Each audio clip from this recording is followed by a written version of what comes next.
Today we're going to cover an entire book of the Bible. But don't worry, it's short. We are looking at 2 John. It is only 13 verses in length. The Greek has less than 300 words. The letter is so short, we should probably call it a postcard. It could have been put on one single piece of papyrus.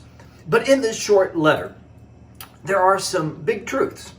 And we begin in verse 1, reading John's words, "To the chosen lady and to her children."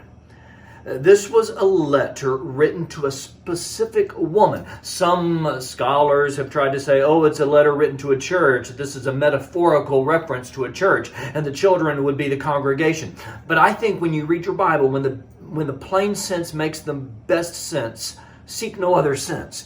Most conservative scholars would agree this was a letter written to an individual woman. You have a handful of those in your Bible. Most of the time, letters are written to churches, but you have 2 John. 3 John is written to a man by the name of Gaius.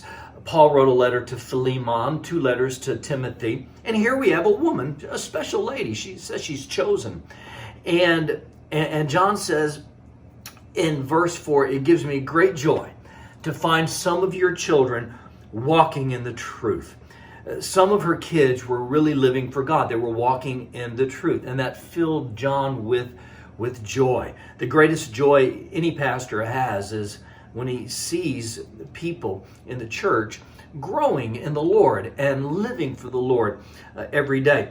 Then in verse 5, he says, "Dear lady, I'm not writing a new command, but one we've had from the beginning.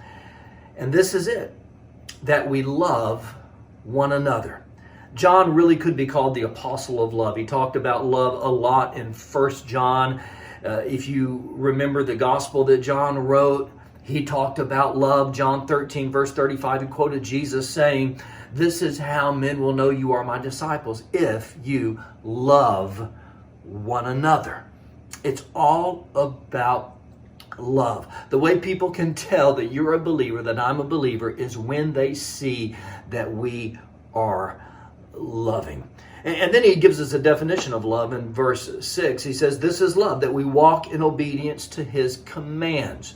Love is not just saying the words, it's showing, it's demonstrating.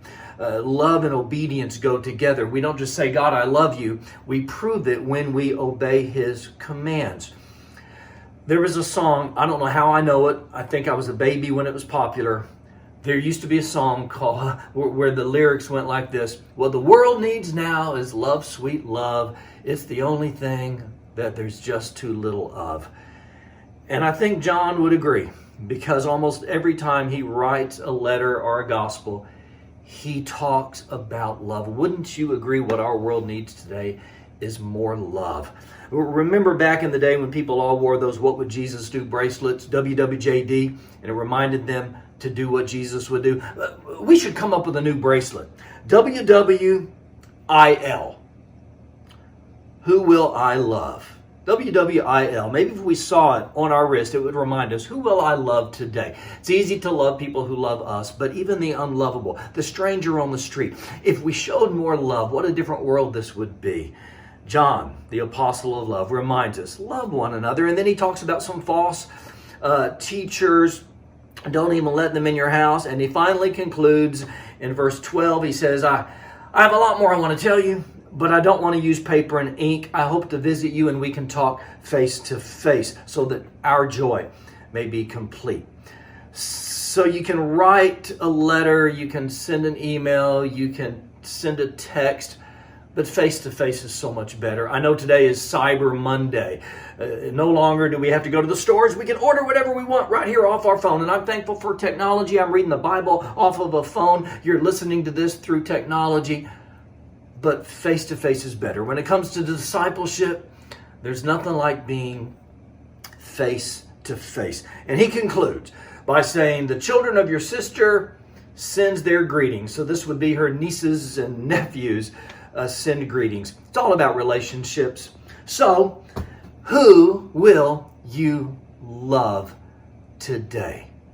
I pray you have an awesome day in the Lord. And tomorrow we'll check out 3 John.